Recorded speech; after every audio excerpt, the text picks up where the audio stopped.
Hello again, 325s, and welcome to my quick intro to week 2 on strategy and entering foreign markets.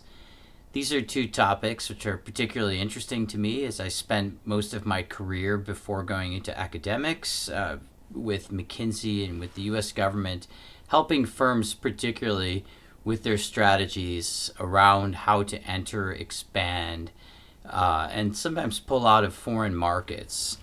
So the two things I want to say about strategy, first of all, is that copying and going with the flow is not necessarily strategies. I've mentioned before as sort of the dubious distinction of being the first class to mention COVID back in early 2020 when it was starting to break out in China and the rest of East Asia, because we were keeping our eye on it. And I remember remarking to a few colleagues, is this something we should all pay attention to? And they said, nah, it's not a big deal. And several months later, our campus was closed. That's one example of it. Another is just watching sort of China. When I first went to China in 1994, very, very few firms were even looking at China. People were still thinking about the events of 1989. The concern globally was much more about Japan and Europe.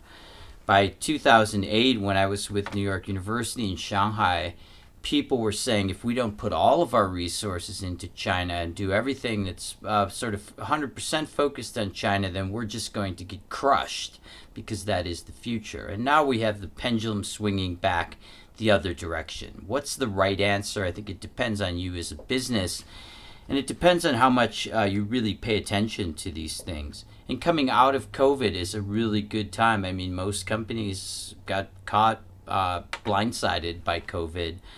There's a series of major risk analyses done in 2019, and very few mentioned a pandemic as being the biggest risk to global markets and global business.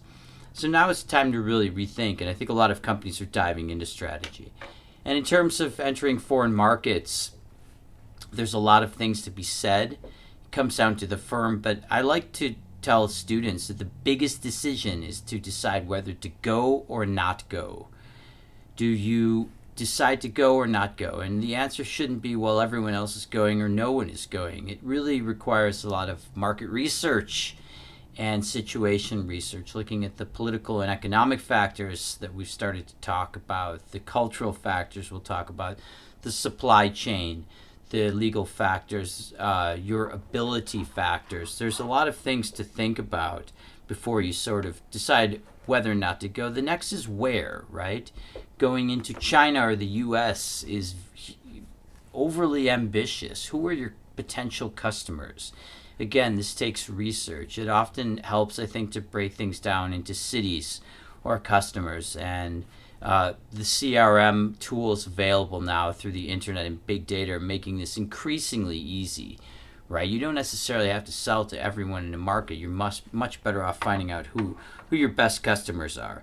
So those are sort of, I think, some of the key takeaways. The next big thing, I think, is you guys are starting to look at your groups. I noticed that many of you have already signed up on the sheet. If you haven't, get your name on there. And we've got a lot of TBDs for topics, which is fine. What I generally suggest is a company presentation. So you take a company such as Coca-Cola and you look at a foreign market such as Mexico or Saudi Arabia or the city of Bangkok, for example, and identify a problem, an issue that they're having in that market, and then talk about what your suggestions are based on research and facts to solve it. You could pick a larger issue such as supply chain or marketing, but you have to really hone in because you only have 20 minutes to present within, and you have to be able to answer a question and with facts and insight within that period of time.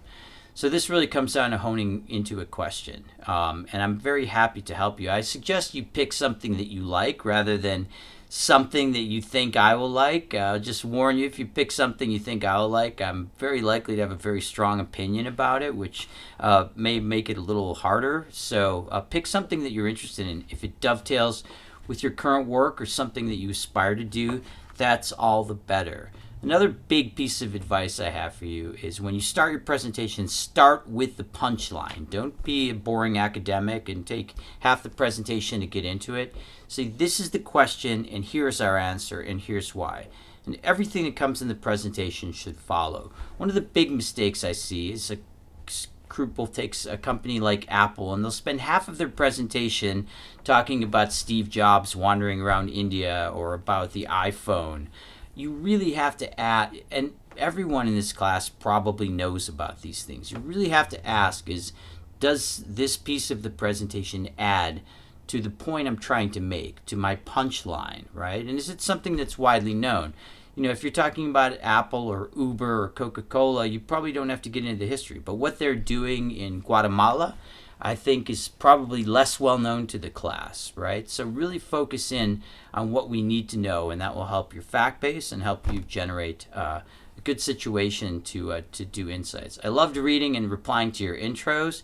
Got a great group, and looking forward to the rest of the semester.